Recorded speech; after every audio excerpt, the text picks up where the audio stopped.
All right, guys. Well, oh, it's a speleo box. I haven't seen one of those in a while. If you don't know what a speleo box is, it's something for you to climb around in and learn how well you'll do in a cave. They are pretty cool, and I am definitely not going in there. But say hello to Talking Rock Caverns. So evidently they've got a lot of cool crystals in here. So guys, let's go take a look and see what we can see today. Very cool. Let's go have some fun. Evidently this is a vertical cave. And, oh, hello. Yeah, I guess we'll be going down that way. And it originally was called Fairy Cave, I guess, back in the day. Very cool. And just in case you didn't know, all these right here.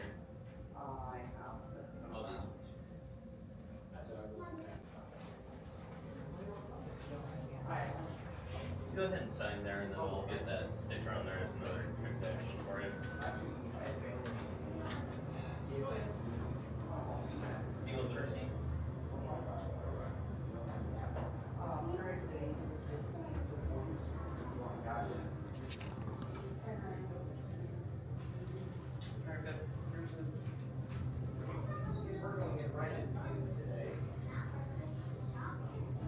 huh. Very cool. Call it the Stargazer's Ledge. We don't need y'all seeing stars down here. Yeah, I always love the language rock because when you hit your head, you're Right going to there. speak all sorts of different languages. Yep. Trying to keep it as family friendly as we can on that. Oh, yeah. Very cool. Oh, you okay? Yeah, it's just a knee. I got another Yep. one. Gotcha. Wow. All the clusters right there. Really cool sight line right here. You can actually see all the way over there. There's a Oh, there's a bucket. bucket. That is about a 30-foot free climb all the way up to the top of that muddy place. We don't go up that way. So I do apologize, or you're welcome, depending on how you feel. Right here is roughly 80 foot straight down. If you're feeling brave, you can look. Just watch your head if you're going to look down. And if you are going to be taking photos or videos, please hold on tight to your devices. If it falls, I'll find it later. It just may be a puzzle whenever we get it back. I can only imagine putting these stairs in.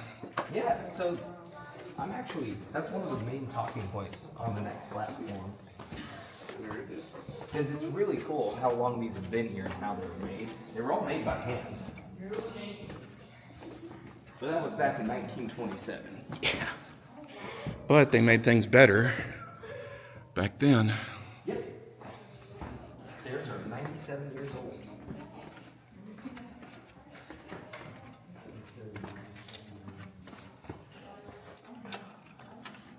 Still okay? Mud. Yep, that would do it. Gotta allow that in here. It's all on the walls. Well, there's some cave bacon. Mm-hmm.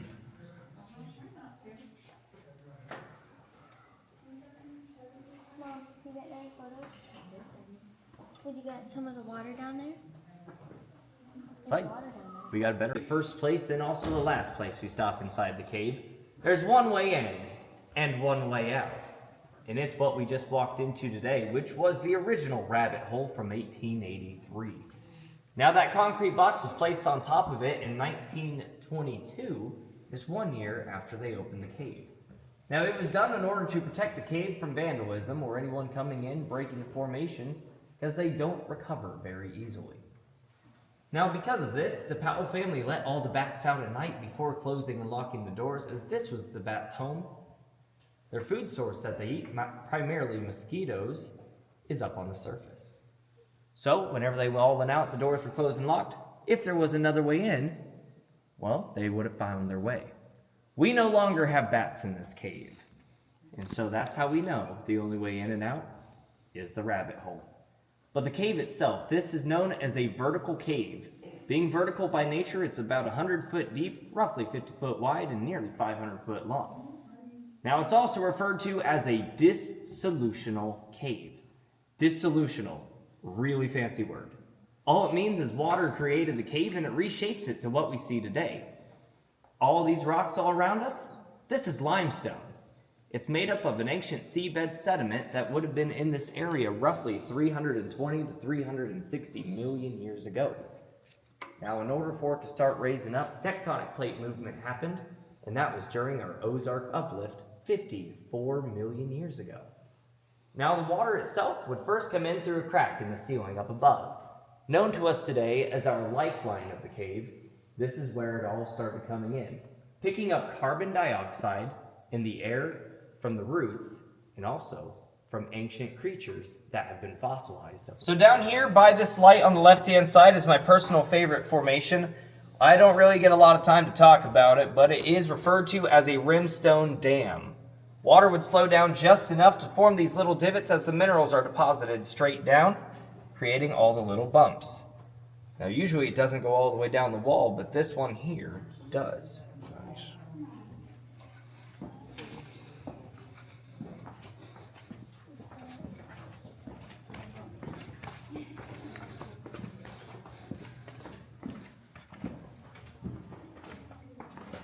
We're going to be moving off this way to the back. If y'all are wondering about the other way that we're not going down quite yet, that is actually our way back out of the cave. We're going to the very back first, and then down to the very bottom, and then back up the same stairs that we just came down.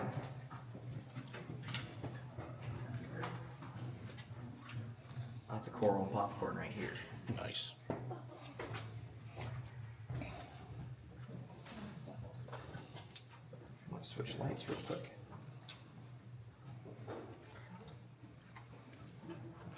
That's what I get to carry. Now, he did it all by hand, lowering in buckets of concrete to the bottom of the cave where he mixed it by hand with the pool of water that we're going to be seeing here in just a few moments. He built everything from the ground up, and during this time, there were not any electric lights. He did it all with lanterns. Now, the concrete that we're walking on is 97 years old and 4 times stronger than any concrete we'll ever find on the surface, because the temperature and humidity inside the cave never changes. It remains a nice cool or warm 63 degrees all year long at about 99% humidity. As a canopy, we can see at the very top, there's a very smoothed out limestone. That is called flowstone, as the water would flow in so quickly from the surface above that it would smooth it out, as the water would flow in sheets like a waterfall. As it went over the edge, the water will always follow the path of the least resistance. Thus, it followed that path, creating these massive draperies that we see today. Now here's the really interesting part about this formation. Waldo stated that the earth would speak to him. This is one of the reasons that he meant it. As we look up here, do you guys see that our staircase is leading up to it? There's one piece of limestone that had stretched out from the very middle that the water would flow over both sides. As it did that, it left us with a natural opening. We are about to walk inside of this massive formation as part of our tour today. We're one of the few caves, well, show caves in the United States where we can do this. Soda straws. Yeah. It's a really good example of one right there. And far enough away that nobody will break it. Yep. We're going to stop right up here. Okay. Again, as I mentioned, this is the middle of the cave, which is a place of one of my personal favorite views of the whole cave. But once we get everybody stopped, I'll point it out. 'Cause I'm looking right at it.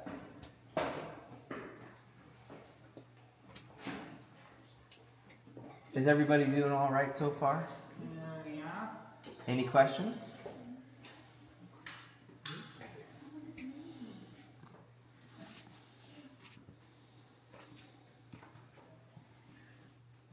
So the spot that I'm mentioning, It's actually looking back up to the original rabbit hole, right where we walked in today.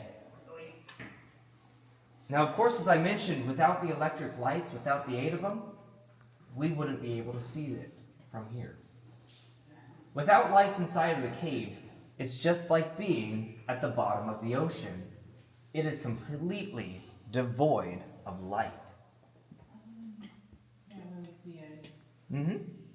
And now from here, we actually have some of the original handrails that were utilized by the Powells in 1929. The only set left is right up here. This is what the railings used to be before we had the concrete. Now that spot where it leads to is called Hazel's Lookout.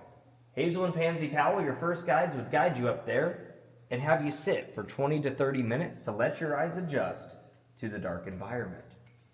Now with all the lights that we have today, we don't have to get used to the darkness, we just keep on moving. So speaking on that, the Grand Cathedral right here that we are about to walk into today. As we do, you will be allowed to touch the walls at hip level or below. Please use only your fingertips so that way we can narrow down the damage to the cave and allow for many others to safely traverse through this part of the cave. Now please watch your head as you're walking in. These draperies right here, I learned the hard way that they are very close. Please dodge.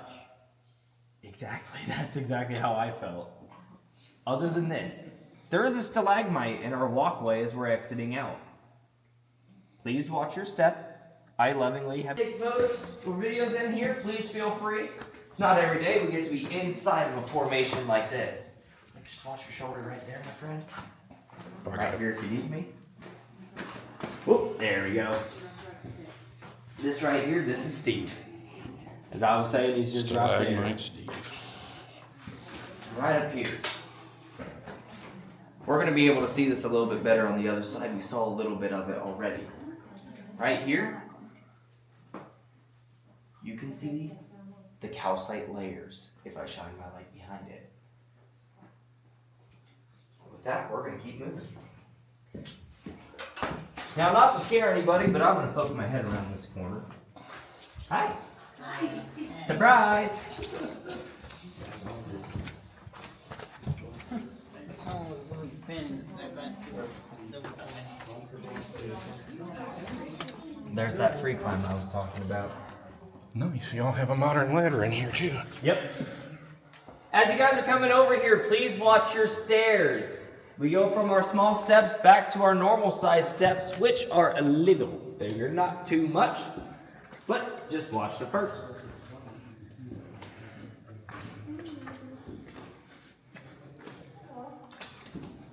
Squish.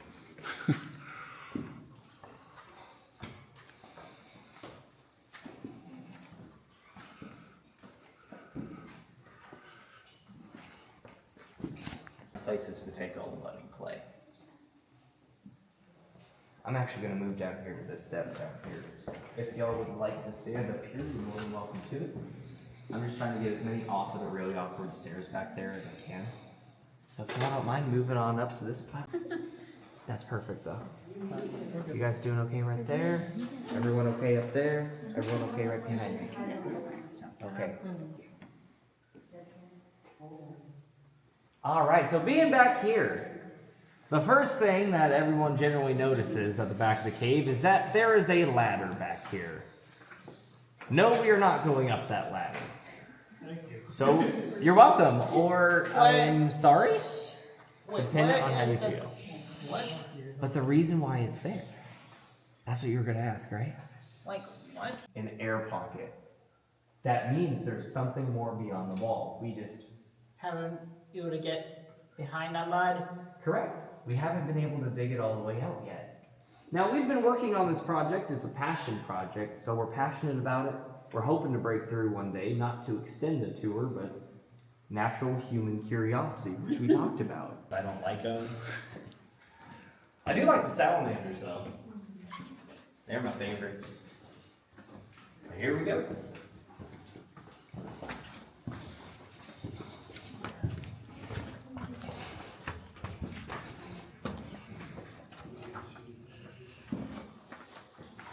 Yep, just watch the last step coming down onto this ramp. It is a bit of a doozy. That's the one. And at the bottom of the ramp, there's a step. It's a small one, but it's one that you may miss nonetheless. More soda straws. Yep, we're going to be talking about that down here.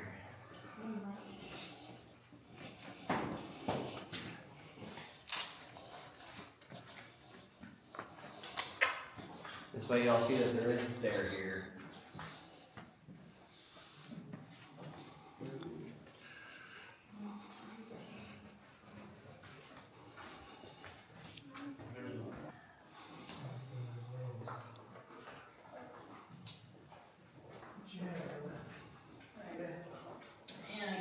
So anytime water lands on y'all as you're coming through the cave, if it's just a couple of drips, we like to refer to that as cave kisses. It means the cave likes you. However, if it's raining in the cave and you stand under a small little waterfall for too long, I refer to that as a cave shower.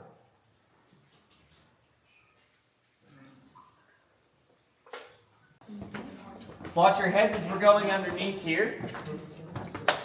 This gets a little bit low. Let's see. They leave me.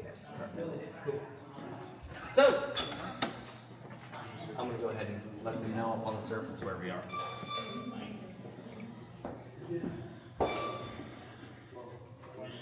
Yeah, I hear the door opening. Alright, so we're going to keep on moving right on this way, y'all.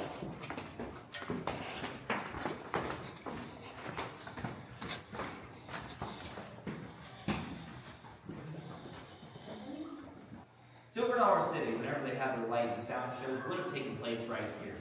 With speakers hidden behind the rocks, a lot of younger children, using their imagination, would see shadows on the walls that looked like eyes, nose, and mouths, as if the rocks had faces on them. Now, the name at this time was Talking Rocks Caverns because of a quote from Walter Powell where he did mention the earth would speak to him. Now, he did not mean the rocks were literally talked, but by visually inspecting the rocks. That's what he meant. Is that Kendra? That's okay. Still works from the original light and sound shows. Now, of course, there's just a couple of them that worked in 1969, but I won't be able to fully showcase those today. But there is a whole tour dedicated to the time right after 1929. Lights in just a few moments. Please stay where you are. It's not going to be dark for long, but this is what the Powell saw. In 3, 2, 1. With a little bit of light from their candles, the Powells explored our entire cave. Just a little bit right here. Now moving back and forth, sometimes your light would, unfortunately, go out. Now the Powells themselves, they had a little bit of light coming in from the sun directly up above. And this is what they saw. This is my personal favorite photo inside the cave. If it looked like one, please feel free. Now with a little bit of light coming in right here, the Powells utilized lanterns to take you all the way through this cave. This little bit of light right here is all they have. Now thankfully today we have a lot more light than this, as we are able to see more of this cave. Kind of crazy, right? Waddle through this way. Thank you. And with this, it is time to start our ascent. This staircase I refer to as the Huff and Puff Stairs. We're going to be going up with just a couple stops. Follow me.